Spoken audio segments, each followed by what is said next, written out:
Today, I'm going to show you how to put an inexpensive ruler or measuring system in your kayak.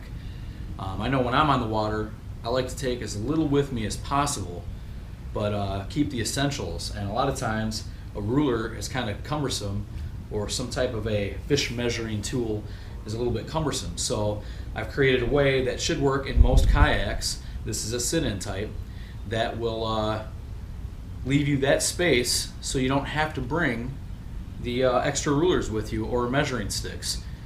So I'm going to show you a few things that you're going to need to do this. One, you're going to need a measuring tape, a locking measuring tape.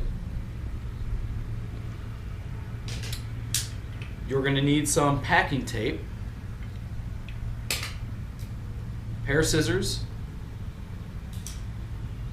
and a Sharpie marker. That's it. Let's get started.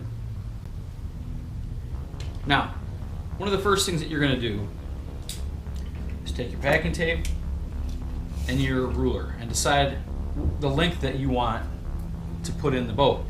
Find out where you want to put it. Basically what you're going to do is you're going to make marks. This is going to be an unofficial measuring system, but it'll be pretty close. So I mean, you won't really be able to use it in tournaments and stuff like that, but you will be able to use it to eyeball up fish if you're just out there casually fishing and not doing tournaments. So, that being said, you take and decide how much or how long you want it to be. I think we're probably going to go to 24 on this one.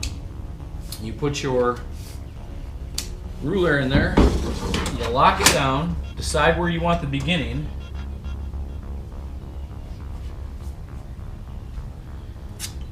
And then throw a couple of pieces of tape on it so it doesn't move on you.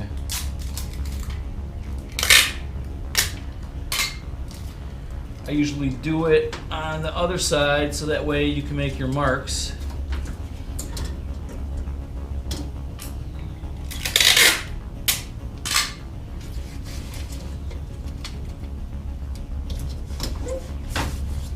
Also, don't forget to clean the kayak thoroughly so that the Sharpie marker will adhere to it, and you'll also be able to put that clear tape over it.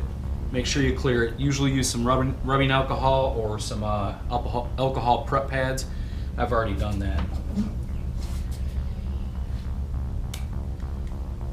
Now, once you got your measuring tape in there, you start to make your marks. Obviously, you make your first mark at the very end.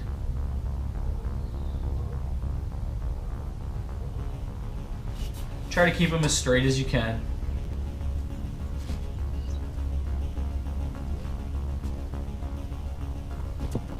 There you go. Now you got your marks. Obviously, you're going to want to number them. I usually add a 0 at the very first.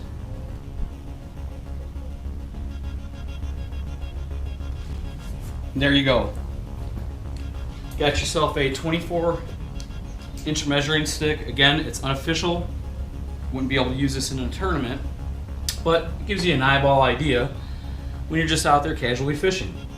So we're gonna let that dry for a second, and then we're gonna put some clear tape over it so that it doesn't rub off or come off very easy. Now that it's dry, we're going to put some tape over it. This just helps keep it intact with your feet and other stuff, your gear scuffling around in here. It's not going to scuff it up and rub it off. So this tape will help keep it there longer.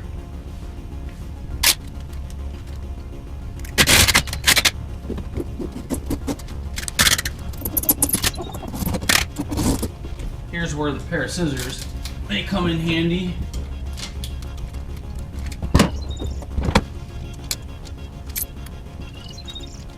Make sure you get the tape in there with the contour of the boat as well. It's much easier if it's flat, but since this isn't a flat section, it's a little bit tougher. So make sure it's stuck on there nice and good. Try Try to get any air bubbles out that you possibly can.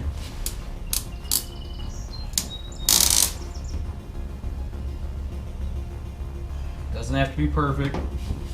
It's just got to serve its purpose. If you like trying to put another piece on,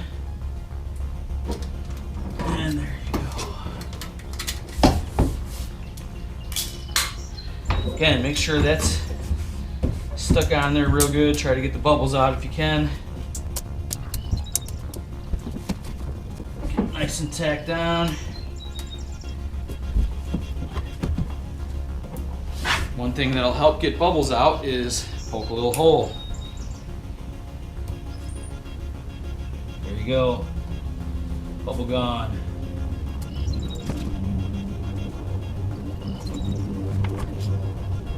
There you have it. Got your inexpensive measuring stick for when you're out in your kayak and you want to see how long that bass is. Again, it's unofficial, but it'll make do when you're just out there casually fishing. Thanks for watching, and as always, fish on.